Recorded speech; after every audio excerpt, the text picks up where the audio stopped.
Every day, this country pumps more oil out of the ground than any other nation in Africa. Over 1.5 million barrels, enough to make it one of the richest economies on the continent. And for 60 years, it could not make its own petrol. It sold its crude oil to the world. Then it bought the finished fuel back at a loss and paid the difference to keep it cheap.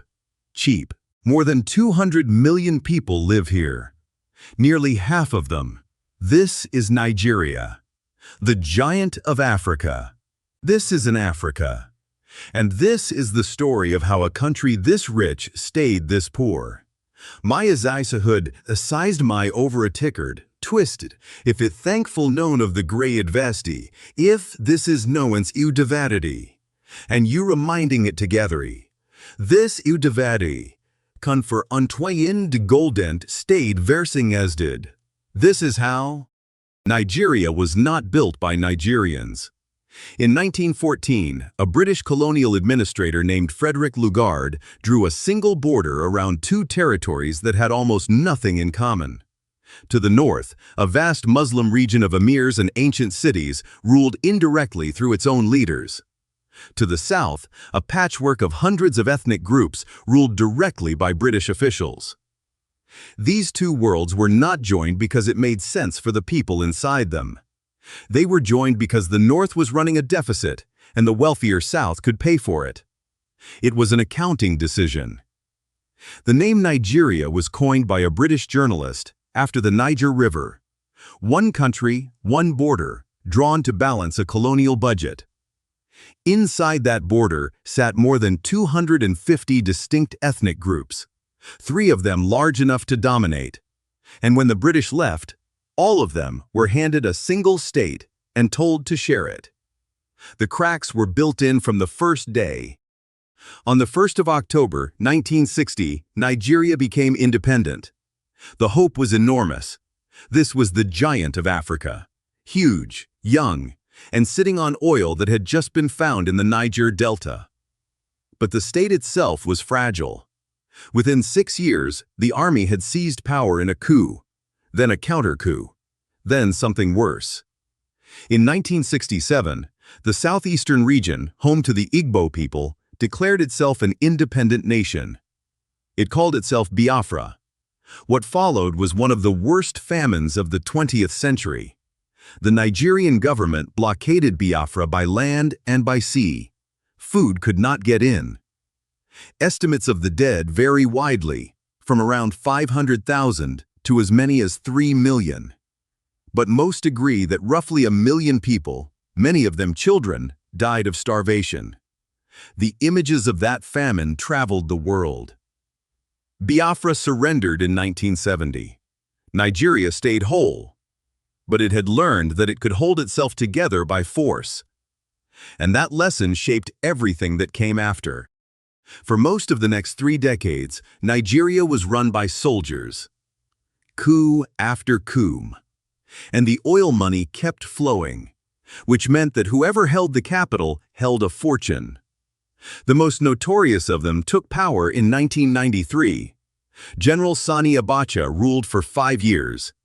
In that time, investigators estimate he stole somewhere between $3 and $5 billion, moving it through banks in Europe and beyond. Years after his death, governments were still tracing the money and sending it back. Abacha became a global byword for one thing: kleptocracy, the rule of theft. But he was not the disease. He was the symptom. The machine underneath him was simple. Oil money flowed to whoever controlled the government, not to the people the government was meant to serve. Roads, power stations, schools, hospitals, the things a rich country builds, were promised for decades and mostly never came. The lights, famously, kept going out. Here is the paradox that defines Nigeria now. It is Africa's largest oil producer. Oil and gas make up the overwhelming majority of its export earnings and a huge share of government revenue. And yet, by 2024, the World Bank estimated that nearly half of all Nigerians, around 47%, were living below the national poverty line. In just 5 years, tens of millions more people had fallen into poverty. And here is the detail that captures the whole tragedy. For decades, Nigeria's own oil refineries barely functioned. So the country did something almost absurd. It exported its crude oil, paid other countries to turn it into petrol and diesel, and then imported that fuel back. And it subsidized it, so citizens could afford it. Nigeria was, in effect, paying twice for its own oil. Why should anyone outside Nigeria care? Because this is the most populous country in Africa, and one of the youngest on Earth. By the end of this century, it is projected to be one of the most populous nations in the world. What happens to Nigeria will shape the whole continent and a large share of humanity's future. And right now, that story is being rewritten. In 2023, a newly elected government did something no leader had dared to do. It removed the fuel subsidy, overnight. The cushion that had kept petrol cheap for generations was gone. Prices exploded. The currency was floated, and it collapsed against the dollar. Inflation surged past 30%.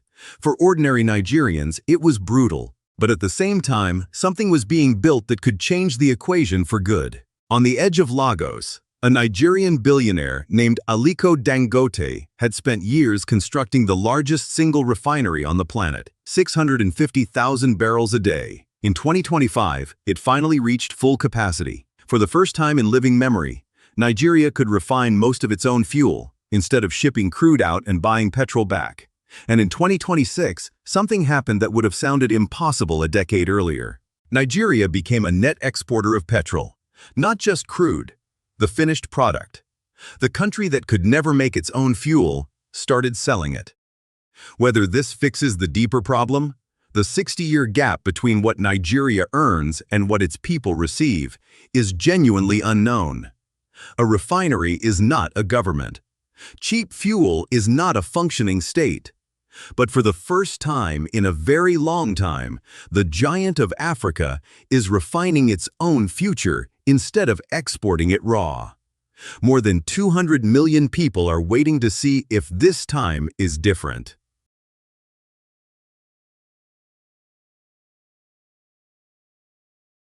If this blew your mind, hit that like button and subscribe for more megastructures. And tell me in the comments which one I should cover next. Thanks for watching, and I'll see you in